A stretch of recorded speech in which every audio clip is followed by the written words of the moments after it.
இந்திய புரட்சி தலைவர் மக்கள் முன்னேற்றக் கழக பொதுச் செயலாளர் புரட்சித்தாய் சின்னம்மா அவர்கள் தேர்தல் பிரச்சார சுற்றுப்பயணமாக தற்போது கோவை மாவட்டம் கவுண்டம்பாளையம் பகுதிக்கு வருகை புரிந்திருக்கிறார். இன்னும் சற்று நேரத்தில் பரப்புரை மேற்கொள்ள இருக்கிறார். தென்னந்தோப்பு சின்னத்திற்காக அவருக்கு உற்சாக வரவேற்பு கொடுக்கப்பட்டு வருகிறது.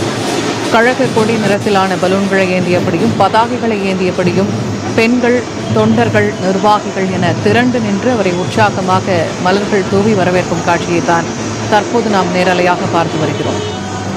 தமிழ்நாடு சட்டமன்ற பொதுத் தேர்தல் நடைபெற இருக்கும் நிலையில் அனைத்திந்திய புரட்சித் தலைவர் மக்கள் முன்னேற்றக் கழக பொதுச் செயலாளர் புரட்சித்தாய் சின்னம்மா தற்போது தேர்தல் பிரச்சார சுற்றுப்பயணமாக கோவை மாவட்டம் கவுண்டம்பாளையம் பகுதிக்கு வருகை புரிந்திருக்கிறார்.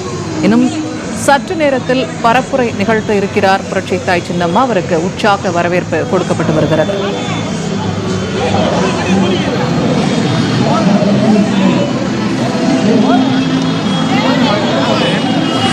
பெரியவர்களே, தாய்மார்களே, புரட்சி தலைவரின் ரத்தத்தின் ரத்தமான புரட்சி தலைவியின் வழிவந்த சிங்கங்களான என் உயிரினும் மேலான எனது அருமை உடன்பிறப்புகளே, தமிழக வாக்காளர் பெருமக்களே மற்றும்